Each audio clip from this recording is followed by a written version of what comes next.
Welcome to Mage Wars. I'm Gerding. Now let's talk about each of the mage's individual abilities. For instance, we're going to talk about the Warlock and his curse weaving. We're going to talk about the Beastmaster and his pet ability. All of those are going to be in this video. But first, let's start with the bad boy, the Warlock. Let's look at the Warlock's ability of curse weaving. This allows him to reuse curses after the target is slain. So once per round, if a target is slain when there is a curse attached to it, it returns the curse to the spellbook. Now keep in mind, only one curse can return to the spellbook per round. So even if the slain creature had several curses on it, you have to choose one of those curses to return to the spellbook. Now obviously, this is a great way to recycle spells. Spells like Ghoul Rot or Deathlink. The Warlock's Blood Reaper ability allows him to summon demons and make a blood pact with those demons. For instance, the Blood Reaper ability allows the Warlock, after he summons a friendly demon, to make that demon a Blood Reaper. So the way you do this is you summon the demon and then you give him the Blood Reaper token. Now the Warlock loses life equal to the demon's spell level plus 1. For example, the Firebrand Imp is level 1. So to make him a Blood Reaper, it will cost the Warlock 2 life. Immediately when a creature is summoned is when you spend those life points. Now remember, life is different than damage. You're not adding up damage, you're taking away maximum life. It's a cost. So what does the Blood Reaper do? The Blood Reaper gains the Bloodthirsty plus 2 trait. The Bloodthirsty plus 2 trait gives 2 attack dice against damaged creatures. However, there's a cost to having this, because the Bloodthirsty creature must attack a damaged creature if it can. For example, let's suppose that the Blood Reaper Firebrand Imp is in the same zone with 2 Bitterwood Foxes. One of those Bitterwood Foxes is damaged. Even if that Firebrand Imp wants to attack the non-damaged Bitterwood Fox, it can't. It must, because it smells that blood on its future victim, it must attack the damaged Bitterwood Fox. So the Blood Reaper also has a blood pact with the Warlock. So the first time the Blood Reaper damages a living creature, then the Warlock heals 2 damage. Now it's not attack a living creature, that Blood Reaper has to cause damage in order for that Warlock to heal that 2 damage. Now what happens when the Blood Reaper creature dies? Well, the marker returns to the Warlock. Now, the Warlock can summon a new one, but all over again, he's going to lose more life. And again, that's not the same as damage, that's maximum life. So these can only be non-legendary creatures. A legendary creature as a Blood Reaper would just be too powerful. It's time to talk about the Wizard. The Wizard has certain abilities like the Voltaic Shield, and he'll also be able to zap certain opponents. Let's talk about that now. The Wizard has an ability called the Voltaic Shield. It's a built-in mana shield. He also has a marker for it. So you're going to use this marker and you're going to notice that the marker has an onside or an offside. So how do you activate this Voltaic Shield? Well, on the upkeep phase, you're going to spend 2 mana to activate it, and you turn it to its onside. So what does the Voltaic Shield do? Well, it prevents up to 3 damage from the first attack against the Wizard each round. For example, let's suppose the Wizard is attacked and only 1 damage occurs. Well, even he only has 1 damage, it still is going to get turned to its offside after that attack. Now, one thing to keep in mind is that the Voltaic Shield only protects the Wizards from attacks, not direct damage like Burn or Rot, or from non-attack spells like Drain Life. And keep in mind, it's always turned off at the end of the round and must be reactivated at every round's upkeep phase. The Wizard is the only mage with a built-in magical spell attack, and that is the Arcane Zap. He just uses it as if he had an attack spell prepared in his back pocket of the same name, so it's never discarded after it is used. It costs 1 mana each time it is cast, and it follows the typical spell casting rules. It's a range attack, so it can attack flyers. It's also an ethereal spell, so it can attack incorporeal creatures.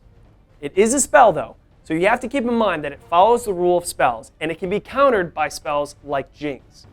Let's move on to the Beastmaster. Now the Beastmaster likes his animals, so he's going to have an ability to choose one of those creatures to be his pet, and also he's going to have abilities that will make him able to summon even more creatures, quicker than any other mage. The Beastmaster has the quick summoning ability. He can cast a level 1 animal as a quick spell, and this is once per round. Now keep in mind, usually it costs a full action to summon any creature. The Beastmaster is the only mage that can cast a creature as a quick spell. So this includes Bitterwood Foxes, Feral Bobcats, and Thunder Rift Falcons. Now this means he can also move and quickly summon them, or he can summon 2 creatures per turn, once with his regular action, which would be the full action, and once with his quick cast action, which would be his quick spell. It does count as a quick spell, so it's vulnerable to things like Jinx and other spells that affect quick spells. Let's talk about the Beastmaster's pet ability. This represents a special bond between the Beastmaster and an animal creature. So first, the Beastmaster is going to summon a friendly animal creature. Place a pet marker on the animal when it is summoned. This will cost you the animal's level +1. The Timberwolf level is 2, +1 equals 3. And you pay this as the creature is being summoned. The pet marker makes the creature larger and stronger. So it's going to give the pet armor +1, melee +1, and life +3. An additional melee +1 is granted to the animal if the animal stays in the same zone as the Beastmaster. The Beastmaster can only have 1 pet at a time. If that pet is destroyed, the pet marker is returned to the Beastmaster. Now keep in mind, when the Beastmaster is choosing a pet to summon as a pet, it can be only non-legendary creatures. You can't have a legendary creature also be a pet. It'd be too powerful. Let's move on to the Priestess. The Priestess is all about protecting those that she summoned. So she's going to have abilities specially suited for just that. Let's take a look. The Priestess has the ability Divine Reward. Now, this is a reward by Asira for healing and protecting the Priestess's forces. This can only happen once per round. So when does it happen? It happens anytime the Priestess casts and resolves any holy incantation or reveals a holy enchantment. Now keep in mind, it's not when she casts an enchantment, it's when she reveals a holy enchantment. Now once she does this, the Priestess gains 1 life. Now this does not work for casting creature, conjuration, equipment, or attack spells. So if you cast a holy incantation spell first, and then a holy enchantment face down in the same turn, you may want to wait until the next turn to reveal the enchantment so that you will gain life for both of those spells. You could bind Minor Heal to a Mage Wand to maximize this effect, and this adds to the total life. Much like the Blood Pact reduces the total life in the Warlock ability, this is actually adding to the Priestess's total life. Finally, the Priestess has the Restore ability. Now the Restore ability is one way you can remove a condition marker from friendly targets. It essentially works like 2 repeatable spells. For one thing, it's a quick spell.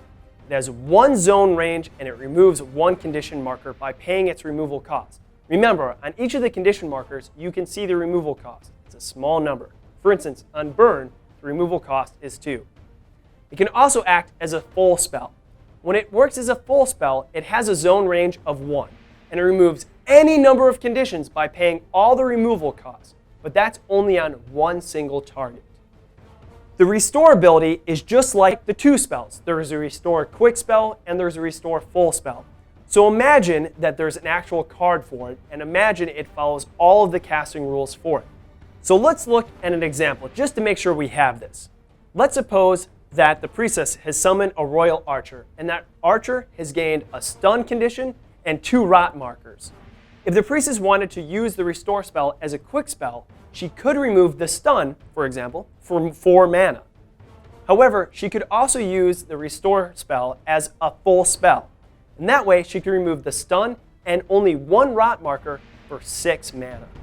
So there are all the mages and their mage abilities. You can see how different these abilities are and how different it makes one mage from the next. Remember, choose the mage and the mage abilities that fits you best.